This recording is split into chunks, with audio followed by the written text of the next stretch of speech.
카드사들이 카드 가맹점 수수료 인하에 대한 후속 조치로 카드 부가 서비스 혜택 축소를 요구하고 있지만 우려하는 목소리가 높습니다. 일부 부가 서비스 혜택을 축소한 카드사를 대상으로 고객 소송이 잇따르는 등 후폭풍이 일고 있기 때문인데요.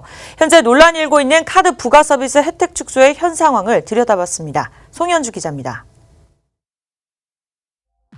지난해 11월 발표된 금융당국의 카드 가맹점 수수료 체계 개편은 중소상인들의 경제적 부담을 완화해 줄 것이란 기대가 높았습니다.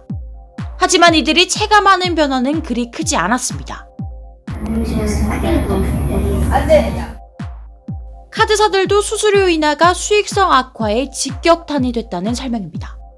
부가 서비스를 카드에 출시할 때 그 당시에 일단 수익 구조라든가 가맹점 수를 맞춰가지고 출시가 됐거든요. 4년 동안 10차례 넘게 인하가 됐는데 상품은 기존에 있는 것들이 계속 이렇게 운영이 되고 있는 상황이죠. 즉 카드사 입장에서는 전혀 이제 수익 구조라 그런 게 맞지 않는 상품들이 계속 운영이 돼가지고 사실 어떻게 보면 적자인 거죠, 적자.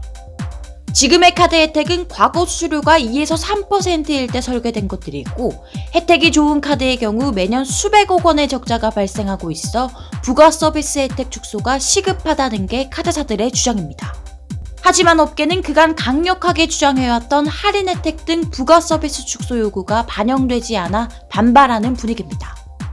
사실 고객들은 그럴 수밖에 없는데 일단 어떻게 보면 과도한 서비스가 나가는 거거든요. 손익 대비. 지금의 구조에서는 일단 업을 유지할 수가 없는 구조인 거죠. 사실 계속 지속이 된다면 회사 문 닫아야죠.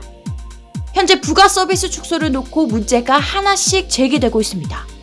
먼저 2012년 10월 인터넷에서 하나카드의 외환 크로스마일 스페셜 에디션이라는 신용카드를 만든 소비자 A씨.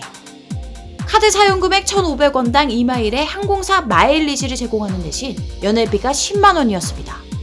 하지만 하나카드는 2013년 9월부터 마일리지 혜택을 카드 사용금액 1,500원당 1.8마일로 줄였습니다.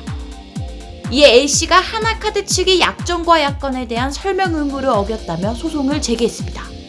그런데 항공 마일리지 혜택 축소와 관련해 대법원이 A씨의 손을 들어줘 후폭풍이 예상되고 있는 상황.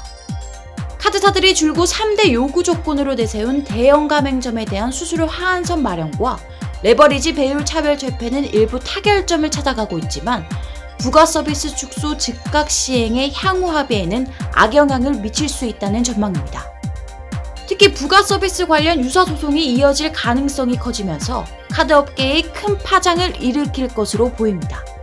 당분간 아무래도 그런 트러블은 불가피할 것 같습니다. 카드사들은 그렇게 소송을 걸어서라도 서비스 축소에 대해서 사실 서비스를 계속 하면서 마켓 쉐어를 유지하려고 하는 부분도 있고요. 카드사들이 얼마큼 자기 수익을 줄이면서 혜택을 계속 줄 것이냐 이 부분인데 당국의 분위기상으로 보면은 혜택이 축소되는 방향이 일단은 향후 카드 부가 서비스 혜택 축소 방안이 어떤 방향으로 흘러갈지 주목됩니다. 박스뉴스 송현주입니다.